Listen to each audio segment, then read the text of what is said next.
మీ జిల్లా ఉండేనా ఊడేనా? జిల్లాల జోలికి వస్తే అగ్గి రాజేస్తాం. కాంగ్రెస్ సర్కార్ భస్మం అవడం ఖాయం. జిల్లాల రద్దు చేస్తే చూస్తూ ఊరుకుందామా? మహబూబ్నగర్ బీఆర్ఎస్ సభలో party working president KTR fire. గట్టిగా జరుగుతున్నాయి బీఆర్ఎస్ మీటింగ్లకు. అయితే జనాలు మళ్ళా తాండోపతాండాలుగా వస్తున్నారు.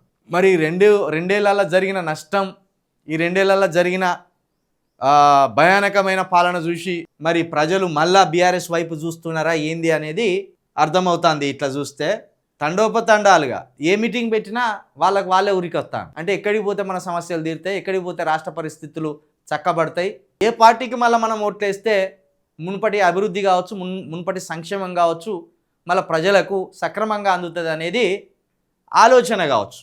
ఆ ఆలోచనలో భాగంగానే ఇప్పుడు కేటీఆర్ గారు ఏ జిల్లాకు తిరిగినా, ఏ జిల్లాలో మీటింగ్ పెట్టినా కొంతమంది స్వచ్ఛందంగా వస్తాను, పార్టీ కార్యకర్తలతో కొంతమంది స్వచ్ఛందంగా వస్తాను, స్వచ్ఛందంగా వచ్చి ఈ సభలను సక్సెస్ చేస్తాను.